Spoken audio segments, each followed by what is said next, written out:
And in the interest of comedy, my friends, but also in the interest of truth, I will admit that sometimes the loudest voices for censorship have come not from within Europe, but from within my own country, where the prior administration threatened and bullied social media companies to censor so-called misinformation.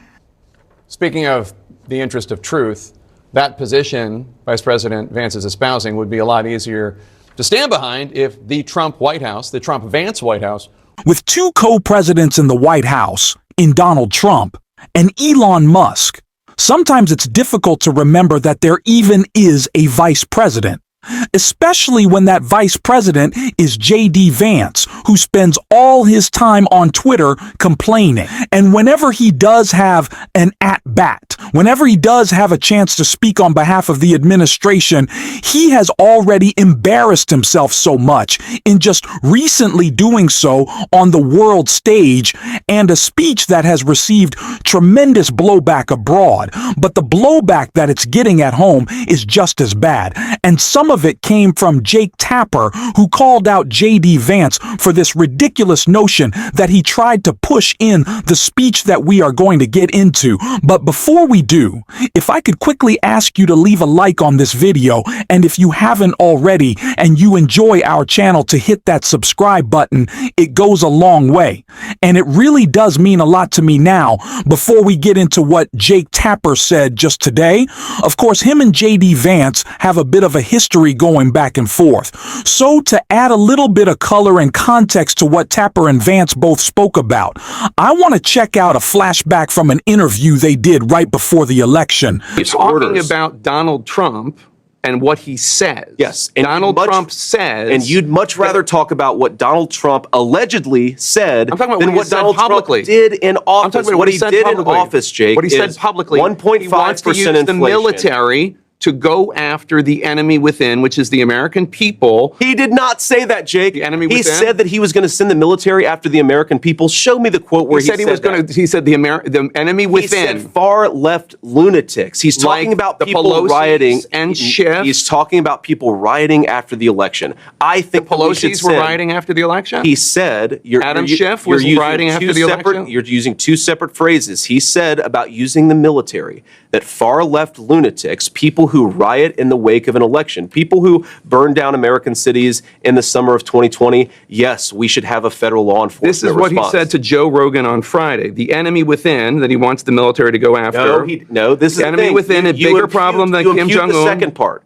We have people that are really bad people that I really think want to make this country unsuccessful. That's who that enemy within. And did he say that he wants to use the military against those people? Here's the game. Use the military to go after the enemy within. Here's the game that you're playing. He said that I'm not playing a game. No. Can I answer the question, please? He said that he wanted to use the military to go after far left lunatics who are rioting, and he also called them the enemy within. He separately, in a totally different context, in a totally different conversation, said that Nancy Pelosi and Adam Schiff were threats to this country. Were the enemy within. Were the enemy within. He said they were the enemy within. So every time he uses the exact same phrase, we assume that he uses I don't know. I don't throw around the term of enemy within to talk about using the military against going American people. And you're asking his vice president, but you won't let me answer the question. I'm telling you that Donald Trump has said, and I agree with him, that we should use the U.S. military to go after Americans. People who riot, who burn down our cities. And this was what John Kelly was. This was what John Kelly was alarmed by: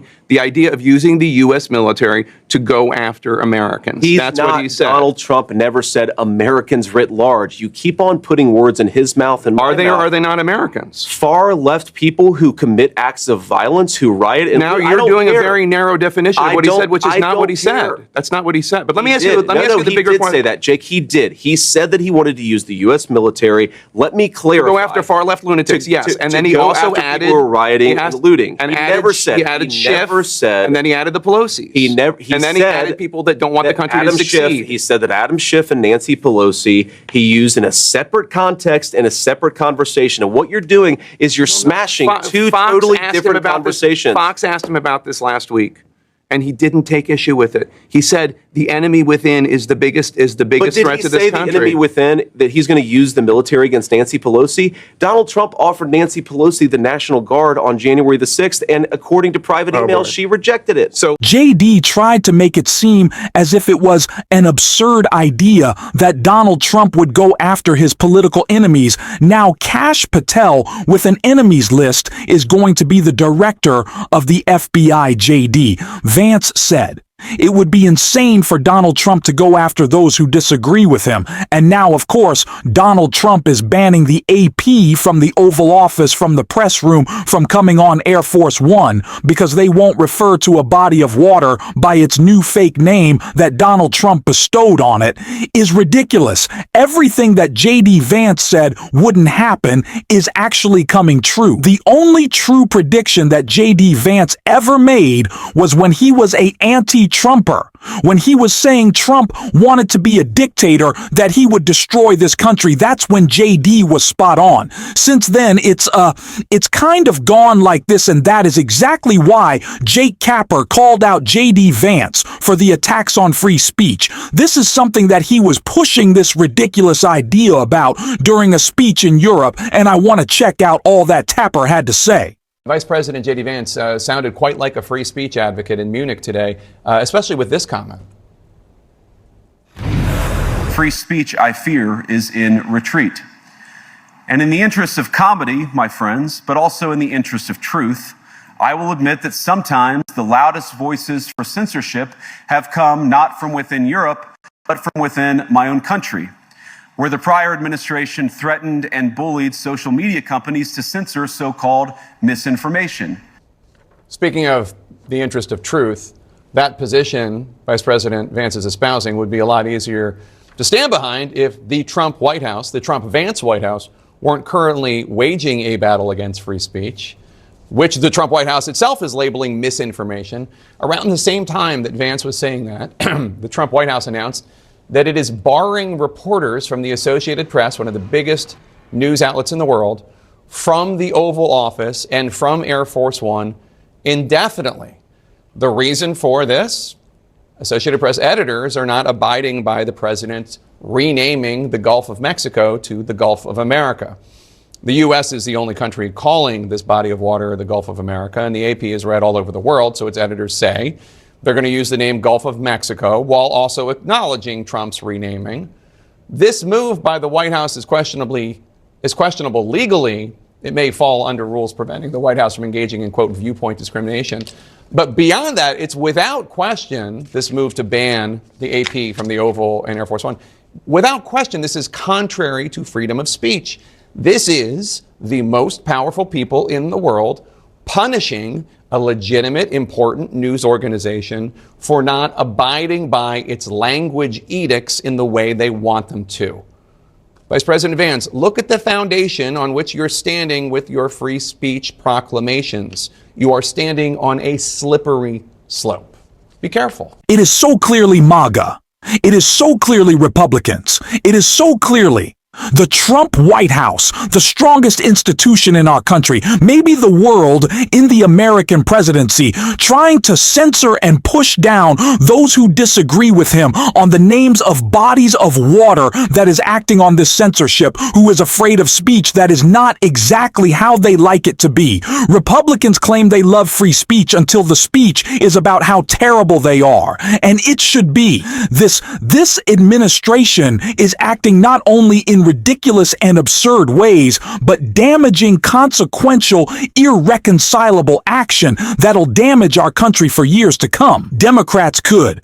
I don't want to get too doom and gloom here, but win the midterms, win the presidency in 4 years, and it would still take so long to fix the damage that has been done, and already such a short amount of time in this presidency. It is scary, and the intimidation is the worst part, the stuff that you don't really see. It's why Donald Trump is trying to make an example out of the AP, because if he does, in a strong enough way, coming from the weak man that he is, then he won't have to do it anymore if he gets all media outlets to fall in line. line, which they are, by the way, the corporate media outlets, oh yeah, they're falling in line, then you'll never have to see that fight again. He wants the big show of power, so he doesn't have to do it anymore. So everyone just bends the knee. That's what it's all about for him. If you don't have to enforce yourself as a dictator because everyone's already fallen in line, you're winning. And that's what Donald Trump wants to be doing. And that's why we cannot allow this censorship. And it's what Jamie Rayson was talking about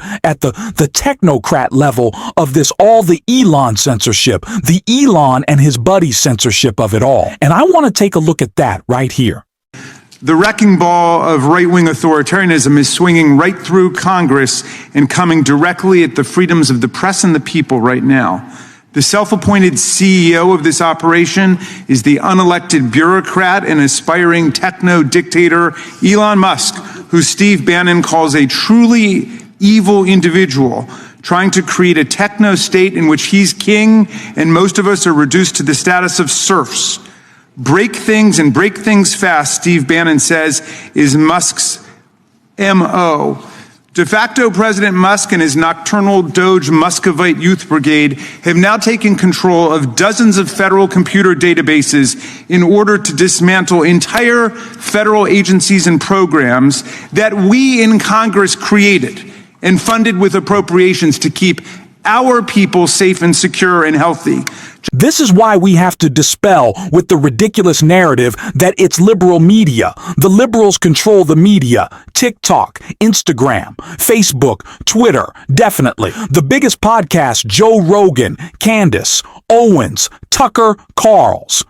The biggest cable outlet is Fox News. Every corporation has bent the knee to Donald Trump. I don't know where the liberal media is at this point. I don't know where the liberal media is in corporate America, and you could not show me. But independent media, while we don't need to done it as liberal, I would say it's pro-democracy. I'd say it's anti-authoritarian. Anything that's anti-Trump is, yeah, we're stepping up, a lot of us are. And we're certainly doing it on this show. And if you want to support that, as always, you can hit that subscribe button. You can leave a like on this video. And if you stuck around to the end, you drop a blue heart in the comments. And until next time, I'll see you soon.